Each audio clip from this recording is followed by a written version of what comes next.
We are down here in my utility room, and this is where I do my long-term food storage. I keep all of my canned foods and bulk buying foods that I can have for months and months and months at a time.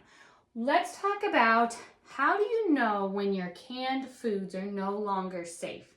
Well, there's a couple of ways that I ensure that I know this thing because if you've researched botulism at all, there is no smell to it. So that is why it is ultra important to make sure that you're using safe practices when you do any form of canning project, whether that be pressure canning or water bath canning.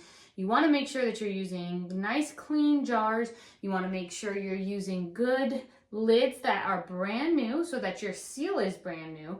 And you want to make sure that you label your jars appropriately. So how I ensure that the older food is getting used up first and that my food is staying safe is that anytime I do a canning project, I go ahead and put the items that were canned previously and I move them up to the front, and then I put the newer items to the back. So let's see here if I can find a good example of that on my shelf.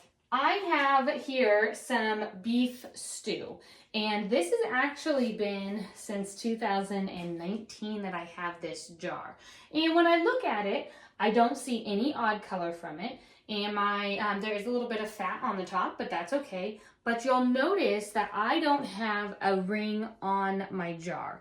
And I also have other stews that, they're kind of over here, that I had canned over in 2022 and 2024. Those I have moved the 2022 up to the front, and I've also put the 2024 more to the back.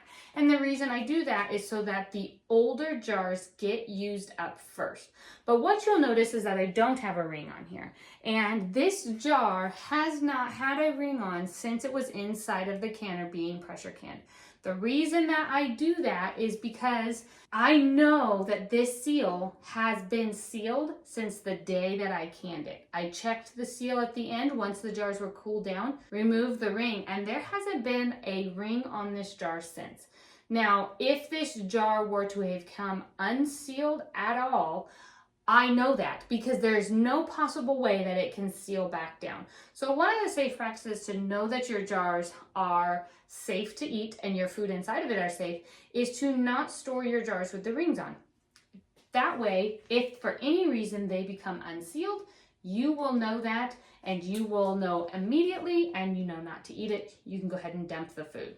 Now, one rule of thumb, I just shared that this beef stew here was from 2019.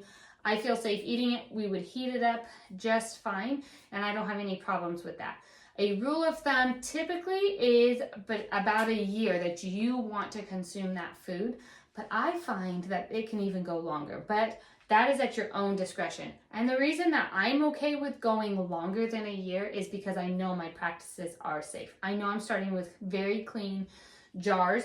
I know that I'm using a brand new lid that has not ever been sealed before every time I can. I know that I'm storing them without a ring on so that they are being able to, I will know if things come unsealed, and that has happened to me.